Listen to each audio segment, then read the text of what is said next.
Are you tired of spending hours building only for it to look like a 2-year-old's macaroni art? Well, you're in luck because today I'm going to give you 5 essential tips that will level up your building to that of a grandmaster. Be sure to stick around to the end because there's a bonus tip requested straight from the comments and you're going to want that one. My goal is to hit 300 subscribers, so I appreciate all the support you can give. But enough talking, let's begin. Tip number 1, location.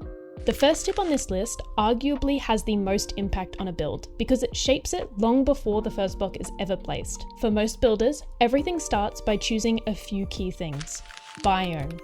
Before you build anything, most builders ask themselves, what story am I trying to tell? For example, if you want to create a massive, dominating castle that overlooks a village, it needs to sit somewhere powerful. Maybe a mountain, a cliffside, or even a tall ridge that gives your build more authority, whereas a plain gives you more flat space for a village to sprawl. Or maybe your goal is completely different. If you're building a post-apocalyptic shelter, for example, a lush and green biome is only going to fight against you. A desert, mesa, or acacia biome, on the other hand, makes everything naturally feel harsher and more barren. Suddenly, your build feels like it had seen the fallout of the world. The second half of this tip is elevation. Height, simply, is a diva that loves to create drama. Going back to the castle example, the greater the elevation difference between the castle and the village below, the more impressive and imposing it feels. If your story entails a corrupt king, having the terrain leading up to the castle seem steep and almost impossible to climb adds depth to the story. While you can, and many advanced builders do, terraform everything yourself, that's a lot of extra work, especially for beginners that might not have the tool belt of skills at their disposal. The easiest solution is simple. Let the world do the heavy lifting for you. Find the terrain that already supports your idea, because let's face it, if you want to build ships, setting up in the middle of a flat plain biome makes absolutely no sense.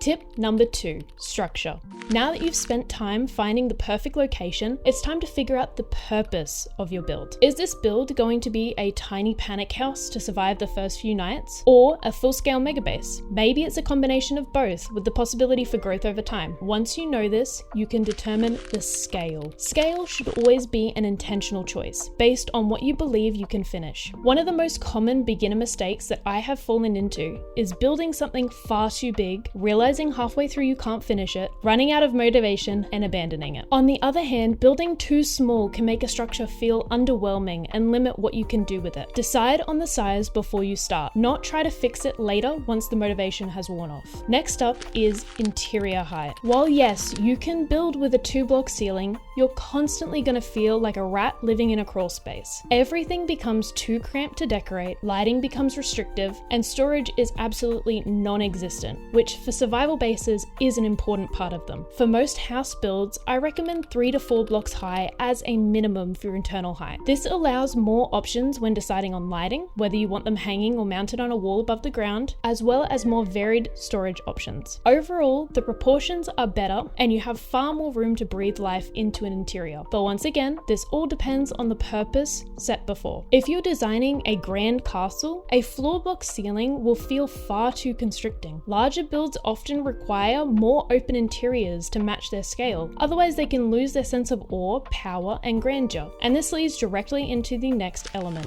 shape. Because even the perfect location and scale won't save a build that's just a plain box. When most beginners start, they place 4 walls, add a roof, and call it finished. And while technically, yes, this is a structure, it gives my building mind a little bit of an aneurysm. It's the single biggest reason why a lot of beginner builds feel flat or lifeless. If you're chasing the Pinterest board high, always remember that they take inspiration from real life. And real life buildings aren't perfect rectangles, even the ones that seem like they are. They have extensions, overlapping elements, depth, and variation. As you can see here, it can be as simple as adding smaller rectangles or squares to a central core shape. This variation creates something called a silhouette, which is how your build looks structurally from a distance. A flat box, no matter how many details you add to it, will always have a boring silhouette. But a very easy way to fix this is to add simple depth and variation by combining shapes. Even if you're intimidated by adding various shapes, a simple 1-block bump out for support beams or windows can make a massive difference. Another important trick with silhouette that many professionals use is to avoid perfect symmetry. Now, I don't want you thinking that it should be avoided at all cost. Symmetry can be very powerful, especially for more formal builds like castles or even this temple build I've made, but too much can feel a little repetitive. Small imperfections such as a tower that is off-center or taking up only one side of the build can make them feel more alive and interesting to the eye. Most importantly for this step is plan your shape using a floor outline first. If you're ever uncertain, place blocks on the ground to map out the footprint before you ever build upwards like you've been seeing me do here. It is much easier to adjust a 2D outline or a wireframe than to fix a fully built structure later on. Now, naturally, this leads into one of the biggest questions I see builders ask.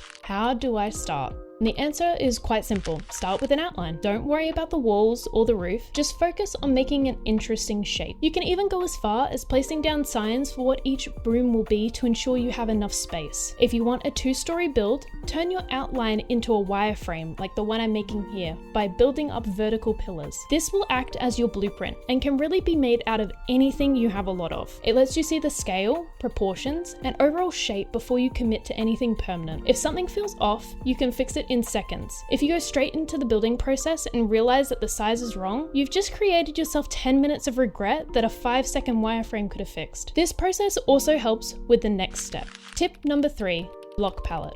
Congratulations! You're now halfway through these tips and already well on your way to becoming a professional. Now your greatest challenge lays before you, something that can really make or break your build. Now, you might be unsure as to what a block palette even entails. Put it simply, it is the collection of blocks you choose to build with. This can range from incredibly complex, like some of the examples you're seeing here, or as simple as 2 to 3 blocks and a statement piece.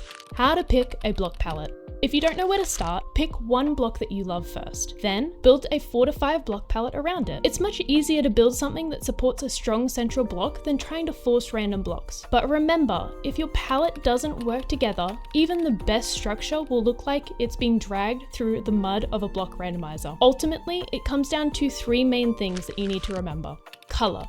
Your blocks should all feel like they belong together. For beginners, I always recommend picking one main color, one secondary color, and one accent color. In this example you're seeing here, the main color of this build is stone. The secondary color is dark oak, and the accent color is spruce. This creates a cozy balance in a build. What you want to avoid at a beginner level is using too many unrelated colors. When every block is fighting for attention, nothing stands out, and the building can tend to feel messy or thrown together. Now, you might be thinking, but I see big builders using tons of random blocks. And yes, they do, but they're using something called color theory, which is a skill on its own that would require an entire video. So let me know if you would like to see that in future videos. Next up are complementary blocks. These are blocks that naturally work well together because they share similar tones or contrast in a pleasing way. A classic example of this is again wood and stone. Wood adds warmth to a build, while stone feels strong and grounded. But this tip also applies to any blocks. Now, time for a small test. In this roof you see here, I've chosen red concrete as my main material. And now, I need a trim block. I could use mangrove wood, which stays in the same red family, dark oak, which adds warm contrast, or deep slate tiles, which create a dramatic and cold contrast. Which do you think I should choose? Honestly, even I don't know because every option has the possibility of working. It just depends on the rest of the palette, as you can see here. And that's the key with color and block palettes. There isn't a right or a wrong. It's about the relationship they have to the story you're trying to tell. Finally, the detail that separates good builders from great ones.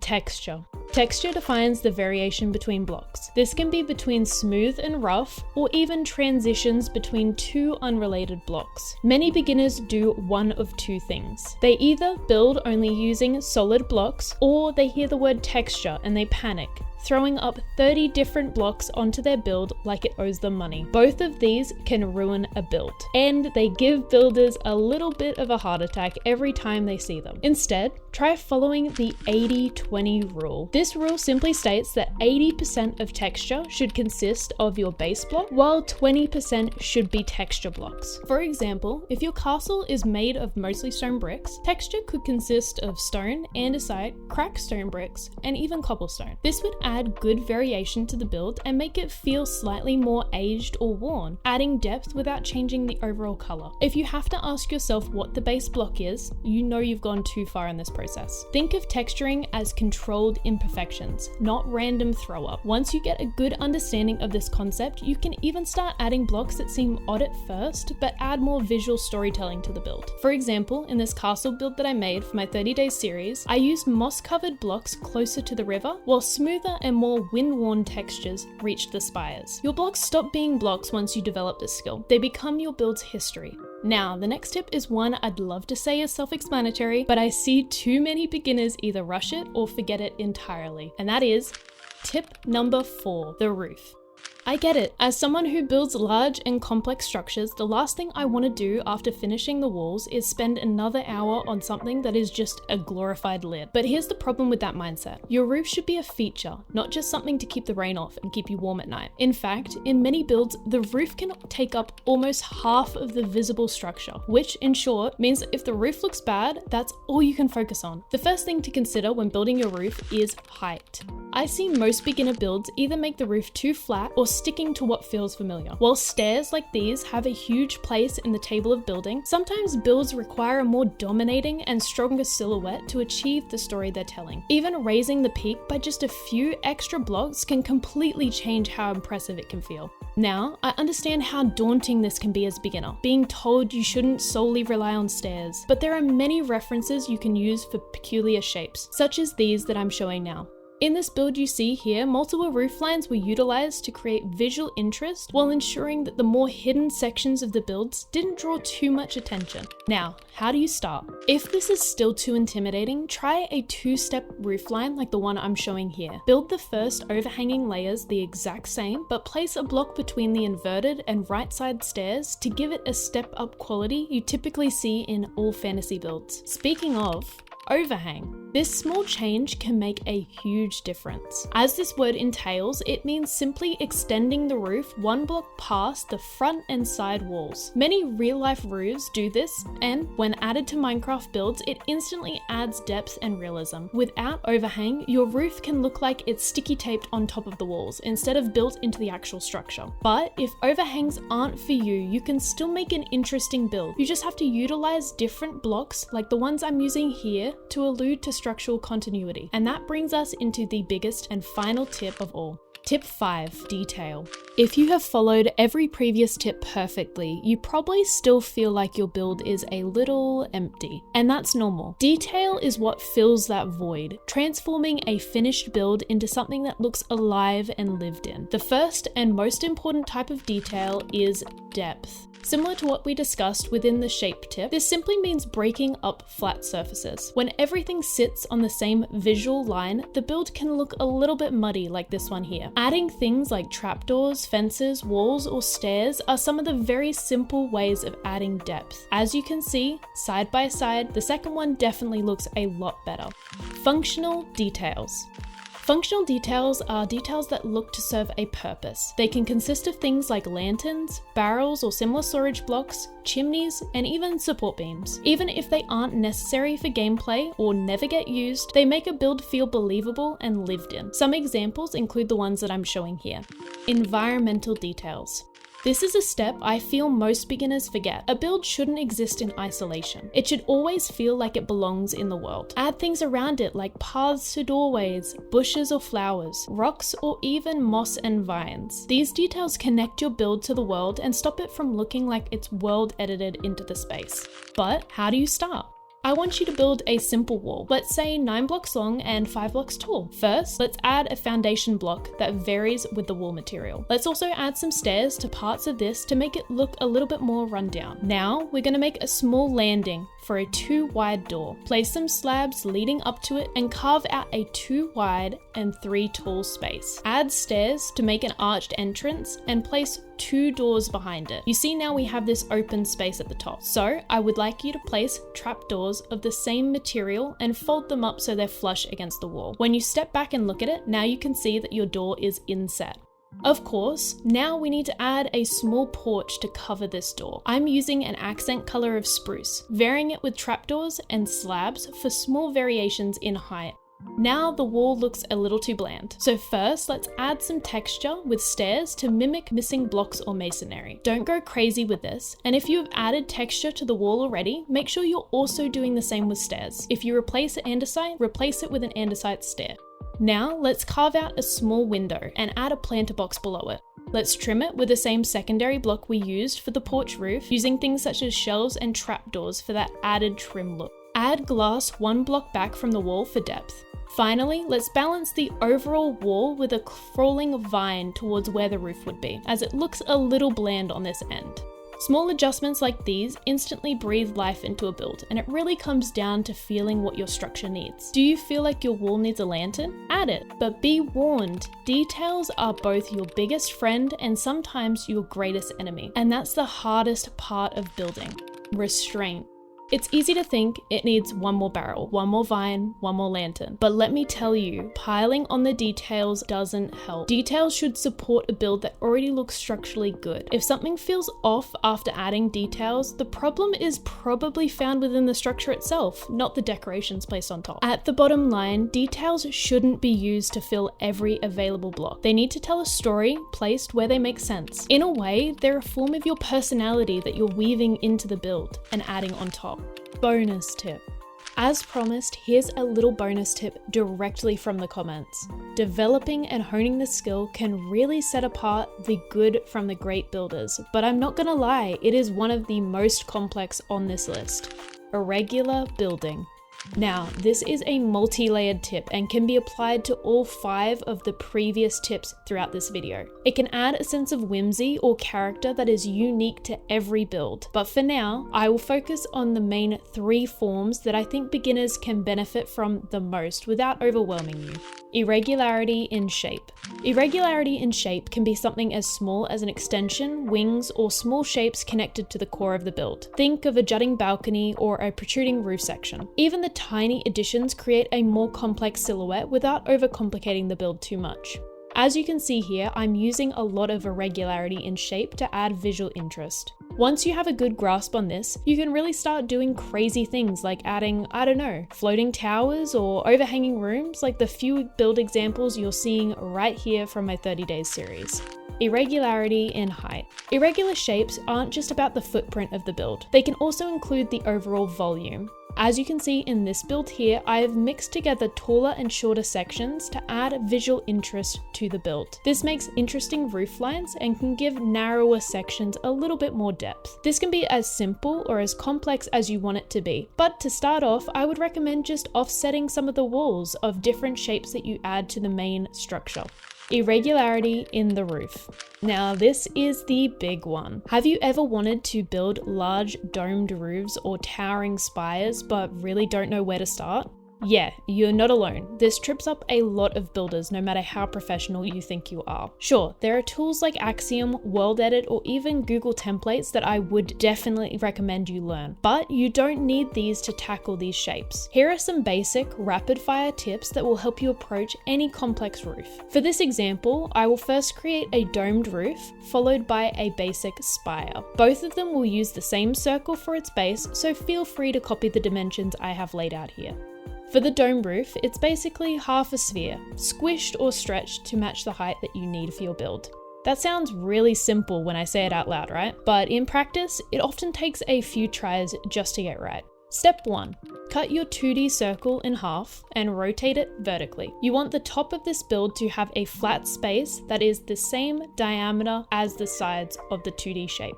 From there, we want to flatten it out so it's not too imposing or too perfectly round. So we're going to bring down the central circle by 2 or so blocks. Now we adjust the skeleton frame to smooth out the curve. Make sure you're always stepping back a lot during this process. There is nothing worse than hyperfixating on a detail that you really can't see from a distance. Once the skeleton feels right, you can start filling out the layers. I'd recommend focusing solely on one quarter first, making it perfect before replicating it onto the others. Adjust as many times as needed, adding slabs to smooth out edges and making sure the height is right until the perfect dome takes shape for your build. Next, spires. Arguably, this is one of the roof lines that still gives me a headache to this day. First, we're going to find the center of a circle and build up a pillar to the desired height. Make sure to step back and ensure that it's not too dominating over the build. Using the same skeleton frame that you applied to the dome, we're going to make a gentle curve from the top of the pillar to the center side of the circle. Once you feel like this looks okay, replicate the same pattern on the other 4 faces of the pillar so that you have a quad skeleton. Now it's time to fill in the layers again. Unlike domes, spires are steep and sharp, so there will be larger steps between each region and less smoothing with stairs or slabs. Once you have 1/4 done, congratulations! Now it's only a matter of translating it to the other 3. Make sure to edit it as you go, as typically you won't get it right on the first try, and once you translate it to more of the sections, it'll look a little bit odd. So don't be afraid to alter things and change the height as you build. And just like that, you've taken your builds from meh to absolutely epic. If you followed along, your builds should already feel more alive, intentional, and impressive. From the perfect location to tackling a masterclass in irregular shapes, you have learnt it all. And that is no small feat. So give yourself a pat on the back. Ultimately, remember that the secret isn't just stacking blocks. Anyone can do that. The foundation is built in planning, storytelling, and adding elements that scream of your personality. That's truly what makes a build unique. Step back, tweak parts that don't resonate with you, and don't be afraid to experiment. It is just a blocky voxel game. Mistakes? Those are just stepping stones to greatness. Will there be builds that you cringe to look at? Definitely. I have so many I've lost count, but that's part of the process to becoming a great builder. If you found this helpful, make sure to like, subscribe, and drop a comment telling me what you struggle with most when building. I love hearing what builds you're working on, or if there's anything you want me to dive into more next. I'm aiming for 300 subscribers, and every bit of support really, truly helps me. So grab your blocks, put these tips into practice, and go make something that wows people. Your future builds will absolutely thank you.